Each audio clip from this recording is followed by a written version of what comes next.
جیسے عیسائی 25 دسمبر کو وہ اپنی عید مناتے ہیں کرسمس ڈے، لیکن ان کے ذہن کے مطابق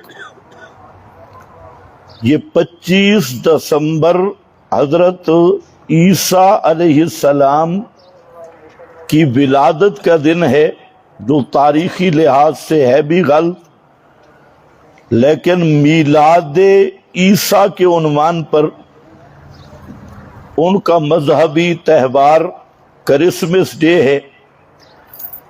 اسی طرح یہود ہیں تو وہ خاص وہ دن مناتے ہیں جب حضرت موسیٰ کو فرعون سے نجات ملی، تو وہ بھی ایک ماضی کا واقعہ اور ماضی کا ایک داستان کو عید کے طور پہ اور تہوار کے طور پہ مناتی ہیں۔ لیکن اسلام کی خصوصیت یہ ہے کہ اللہ رب العزت نے 2 عیدیں مقرر کی مسلمانوں کے لیے، اور یہ دونوں عیدیں 2 اہم عبادات کے تشکر کے طور پہ ہیں۔ ایک عید قربانی والی، تو وہ کیا ہے؟ حج والا عمل، جو ایک بہت عظیم عمل ہے حج کا، اس کے شکرانے کے طور پہ عید قربان ہے۔ اور دوسرا سب سے اہم عمل روزے والا، تو روزوں کے اختتام پر بطور شکر کے عید الفطر ہے۔ تو یہ دونوں عیدیں کسی ماضی کی یادگار نہیں، بلکہ ہر سال کی مخصوص عبادت کا اختتام اور اس کے تشکر کے طور پہ اللہ نے یہ 2 تہوار مقرر کیے۔ ورنہ اگر آپ دیکھیں تو اسلام میں کئی ایسے واقعات ہیں تاریخی طور پر جو ایک ایک دن انتہائی قابل ذکر ہے۔ پیغمبر کی بعثت کا دن ہو، اعطاء نبوت کا دن ہو، یا معراج کا دن ہو، یا ہجرت کا دن ہو، یا بدر کا دن ہو، یا یوم فتح مکہ کا دن ہو، یا الیوم اکملت لکم دینکم واتممت علیکم نعمتی کا انعام ہو۔ لیکن اسلام کا مزاج یہ ہے کہ یہاں یہ درس دیا جا رہا ہے کہ ماضی سے سبق حاصل کرو، اور ماضی کے گزرے ہوئے بزرگوں کے اعمال ان کے لیے تھے، اور تمہیں خود عمل کر کے دکھانا ہوگا، اور تم اپنے عمل کا اجر پاؤ گے۔ تو اسی طرح یہ جو روزے ہیں، اس کی یاد رکھو، اسلام میں 2 چیزیں ہیں۔ ایک ہے کسی چیز کا اجر، عمل کا اجر، اور دوسرا ہے اس عمل کا اثر۔ یہ دونوں الگ الگ چیزیں ہیں۔ جتنے نیک اعمال ہیں ان کا اثر دنیا میں بھی نظر آتا ہے، لیکن اجر صرف قیامت کے دن ہوگا۔ اور تمام اعمال صالحہ کا اثر دنیاوی زندگی پر بھی مرتب ہوتا ہے، اور اس کا اجر یہ قیامت کے دن ہوگا۔ مثلا روزہ ہے، نماز ہے، حج ہے، زکوٰۃ ہے، صدقات ہیں، جتنے بھی نیک اعمال ہیں، ان سب کے اثرات دنیا میں محسوس ہوتے ہیں، اور اجر قیامت کے دن ملے گا۔ مثلا نماز کا اثر کیا ہے؟ ان الصلاۃ تنہی عن الفحشاء والمنکر۔ نماز اگر صحیح قائم کی جائے تو بے حیائی اور برائی سے روکنے والی ہے۔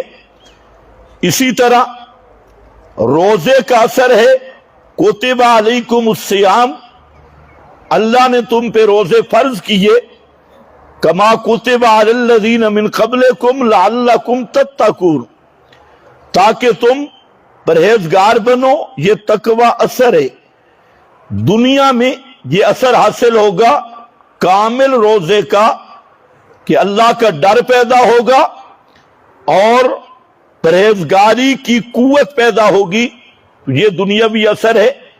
اسی طرح صدقہ ہے، اللہ کی راہ میں مال خرچ کرنا، تو اس کا ایک اثر ہے کہ باقی مال میں برکت ہوگی، مال محفوظ ہوگا اور کاروبار میں اللہ برکت ڈال دیں گے۔ یہ دنیاوی اثرات ہیں، اور جو ہر نیک عمل ہے اس کا اجر قیامت کے دن ملے گا۔ اور نبی کریم صلی اللہ علیہ وسلم نے اسی چیز کی وضاحت فرمایا جو روزے دار ہے اس کے لیے فرحتان، دو خوشیاں ہیں۔ فرحتان، ایک خوشی ہے جب وہ لفطر ہی روزے کو افطار کرتا ہے، اور دوسری ہے عند لقاء ربہ، جب وہ اللہ رب العزت سے ملاقات کرے گا تو اس کو ایک فرحت اور خوشی وہاں ملے گی۔ یہ جو ہے فرحتن لفطر ہی، کہ روزے کے افطار پہ ایک فرحت نصیب ہوتی ہے، تو یہ اگر آپ غور کریں تو اس کا ایک اثر ہر دن افطار کے بعد محسوس ہوتا ہے، اور وہ کھانے والی لذت نہیں، پینے والی نہیں۔ جب آدمی افطار کرتا ہے تو ایک روحانی لذت محسوس کرتا ہے، خوشی محسوس کرتا ہے، یہ اس روزے کا اثر ہے۔ افطاری کے ساتھ جو محسوس ہوتی ہے، حالانکہ کھایا بھی نہیں جاتا زیادہ، نہ زیادہ پیا جاتا ہے افطاری کے وقت، لیکن ایک لذت ہے، ایک فرحت ہے جو اللہ رب العزت اس روزے کے اثر کے طور پہ ہر افطاری کے وقت وہ فرحت نصیب کرتے ہیں۔ اور اس کا ایک مطلب یہ بھی ہے لفطر ہی، کہ عید الفطر، روزوں کے اختتام پہ اللہ نے یہ عید کا دن رکھا کہ پورے مہینے کا جو روزے انسان رکھتا ہے، اللہ کے حکم کی پابندی کرتا ہے، تو عید والا دن اس کے لیے خوشی کا دن ہوتا ہے، اور اس کے دل سے ایک فرحت محسوس ہوتی ہے، روحانی خوشی ایک تو وہ محسوس کرتا ہے، اور دوسرا یہ کہ عید والا دن یہ نقد انعام کا دن بھی ہے، اور اس کے بعد اثرات کا دن بھی ہے۔ بعض روایات میں ہے کہ جب انسان عید کی نماز کے لیے نکلتا ہے، جس نے پورا رمضان روزے رکھے، رات قرآن کے ساتھ گزاری، اور اپنی طرف سے اس نے کوشش کی، اگرچہ اعمال میں کمی بھی تھی لیکن اس کی محنت تھی، کوشش تھی، تو جب وہ عید کے لیے نکلتا ہے تو اللہ رب العزت اپنے فرشتوں سے خطاب کرتے ہیں اور فرماتے ہیں کہ یہ میرے بندے یہ آج جمع ہو رہے ہیں اور ایک جگہ پہ، اور انہوں نے پورا مہینہ میرے حکم کی پابندی کی، میں نے ان کے ذمہ ایک ڈیوٹی لگائی تھی، انہوں نے وہ ڈیوٹی پوری کی، تو تمہارا کیا خیال ہے کہ میں ان کا کیا انعام دوں گا؟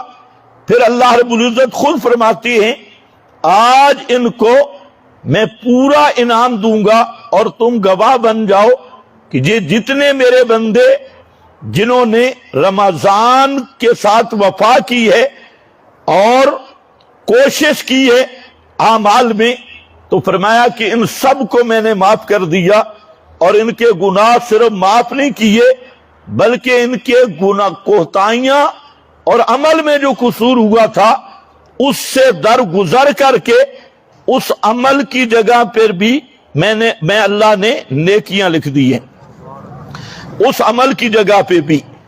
کیوں کہ دو چیزیں ہیں، ایک یہ ہے کہ ایک ہمارے اعمال ہیں، تو ہمارے اعمال میں ہر جگہ کوتاہی ہے اور کمی ہے، نقص ہے، اور ایک اس کی رحمت ہے۔ رب العالمین کی جو رحمت ہے وہ جب خود معاملہ کرتا ہے وہ اپنی رحمت کا معاملہ کرتا ہے، اور ہمیں پابند کیا کہ تم نے یہ اعمال کرنے ہیں۔ پھر یہ بھی اس کی کرم نوازی ہے کہ اعمال میں جتنی کمزوری بھی ہو، اگر صحیح نیت کے ساتھ کوئی آدمی ان اعمال کو کرتا ہے، اگرچہ پورے نہیں کر سکتا، وہ اپنی خاص رحمت سے وہ ساری کمیاں بھی پوری کر دیتا ہے، اور انسان کو ایک دفعہ اس طرح صاف کر دیتا ہے جس طرح بالکل سفید کپڑے سے داغ ہٹ جائیں اور نامہ اعمال کی میل کچیل اور گناہ سب دھو دیے جائیں۔ تو اللہ رب العزت اپنے رحمت کے ساتھ اور مغفرت کا یہ معاملہ اور یہ اثر عید کے دن بھی ہوتا ہے کہ اللہ مومن صاحب ایمان کے سارے گناہ معاف کر دیتے ہیں، اور کیونکہ احساس بھی ہوتا ہے جب آدمی عید پہ آتا ہے، تو عید ایک احساس کا نام بھی ہے، اپنے اعمال کی کمزوری کوتاہی اس پہ ندامت بھی ہوتی ہے، اور جب اس ندامت کے ساتھ آتا ہے تو اللہ کے ہاں اس کا نام توبہ ہے، تو اللہ رب العزت اس کے سارے گناہ بھی معاف کرتے ہیں، اور اپنی رحمت سے اس کو اپنی طرف سے اس کے اعمال کی کوتاہی کی جگہ پہ بھی نیکیاں عطا کر دیتی ہیں۔ اس لیے یہ عید کے دن کا اعزاز ہے۔ اسی لیے نبی کریم صلی اللہ علیہ وسلم نے فرمایا من صام رمضان ایمانم و احتسابا، جس نے شرط یہ ہے کہ ایمان تھا، مشرک یا بدعتی نہیں تھا، اس کے عقیدہ میں کفر کی آمیزش نہیں تھی، شرک نہیں تھا، مومن تھا، اور اس نے روزے رکھے احتسابا، ثواب کی نیت سے، اور اللہ رب العزت پہ اعتماد کرتے ہوئے اس نے روزے رکھے، تو فرمایا غفر لہ ما تقدم من ذنبہ، اللہ اس کے سارے گناہ معاف کر دیتی ہے۔ اور فرمایا اسی طرح من قام رمضان، جس نے رمضان کو قیام کیا، بالخصوص تراویح، یہ قیام رمضان ہے، تراویح کا اہتمام کیا، تہجد کا اہتمام کیا، وہاں پر بھی شرط ہے ایمان و احتسابا، بشرطے کہ مومن بھی تھا اور مقصد بھی اس کا تھا اللہ کو راضی کرنا۔ فرمایا غفر لہ ما تقدم من ذنبہ، اللہ اس کے سابقہ سارے گناہ معاف کر دیتے ہیں۔ اور اسی طرح فرمایا من قام لیلۃ القدر، جس آدمی کو لیلۃ القدر نصیب ہو گئی، اور شب قدر جو رمضان کی آخری راتوں میں ہے، اور ہر وہ انسان جو رمضان کے آخری عشرہ میں کچھ وقت نکالتا ہے اللہ کی عبادت کے لیے، تو اس کا حصہ ہے لیلۃ القدر میں۔ تو فرمایا جو آدمی لیلۃ القدر کو قیام کرے، وہاں پر بھی شرط ہے ایمانم و احتسابا، ایمان بھی ہو اور ثواب کی نیت بھی ہو، تو فرمایا اس کے بھی سارے گناہ معاف کر دیتے ہیں۔ تو یہ دنیا کے جو اثرات ہیں، دنیا میں ہر عمل کا ایک اثر ہے، یہ نیکی کا اثر ہے، اور بالخصوص رمضان کا اور روزے کا یہ اثر ہے، اور وہ کیا ہے؟ تقوی نصیب ہوتا ہے۔ اور اس کا معیار بھی یہی ہے کہ رمضان کے اس تقوی کا اگر وجود پہ اثر باقی ہے تو وہ سمجھے کہ میرا رمضان اللہ کے ہاں قبول ہو گیا، اور جو رمضان کی روح تھی لعلکم تتقون، کہ تم متقی بن جاؤ، پرہیزگار بن جاؤ، اگر اس چیز میں حصہ مل گیا تو یہ کامیاب انسان ہے، اور اس کا روزہ اللہ کے دربار میں قبول ہو گیا، اور جب روزہ قبول ہوا تو اس کے سارے گناہ معاف ہو گئے، اور اللہ رب العزت کے ہاں یہ بالکل صاف نقی اور بالکل صاف ستھرا ہو گیا، میل کچیل اس کے وجود سے نکل گئی۔